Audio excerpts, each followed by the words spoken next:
પ્રકૃતિની અદ્ભુત વ્યવસ્થા જુઓ.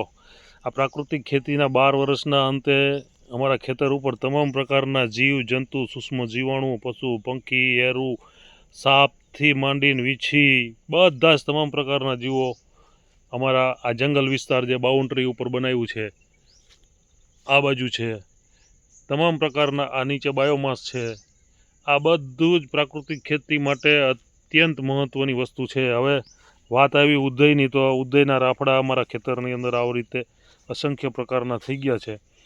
હવે અદ્ભુત વ્યવસ્થા છે. આ 2 દિવસ પહેલાં આ જે ટાવર બનાવ્યો એને ઉદયે, આપણે એને ટાવર જ કહીશું, એના માટે તો હવે જે હોય તે, પણ અત્યારે હજુ જો એનું લાઈવ બનાવવાનું ચાલુ જ છે. અદ્ભુત વ્યવસ્થા એની આવવા જવાની આ ઉદય છે જ. અને આપણને એમ લાગે કે આ પોચી માટી હશે, પણ એટલી બધી સખત એનું બાંધકામ કરે છે ને કે તમે જો અમારા ખેતરના મજૂર છે એ ઉપર ચડીને બતાવે કે આ પિલર જો એનો બનેલો છે, કેટલું ચોકસાઈપૂર્વક એનું એ કામ કરે છે. હવે આવો 80-70-80 કિલોનો માણસ જો એની ઉપર ચડે અને આ તૂટે નહીં, તો એક નાનકડા એવા સૂક્ષ્મ જીવાણુની ઈશ્વરે જે રચના કરી છે, અદ્ભુત વ્યવસ્થા કરી છે.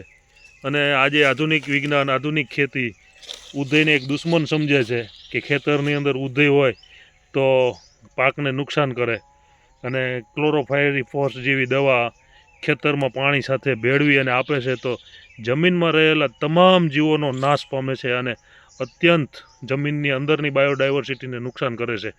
અમારા ખેતરની અંદર અસંખ્ય જગ્યાએ આવા મોટા મોટા પિલરો છે. અને આ જે બાયોમાસ છે એનો ખોરાક જ સૂકો કચરો છે, તો એ જીવંત વસ્તુને ક્યારેય પણ ખતી નથી. આ બાબતે ખેડૂતો થોડાક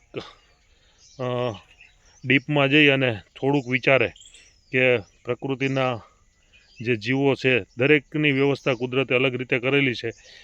મેં તો એવું સાંભળ્યું છે કે આ જે માટી રહી ને એ દુનિયાની બેસ્ટ નંબરની માટી બનાવે છે. અત્યારે આ જમીન ઉપર એટલું બધું સખત છે, અમારો આ રસ્તો છે, કડક જમીન છે, છતાં નીચેથી માટી ભેજવાળી લઈ આવી અને આ બાંધકામ કરે છે.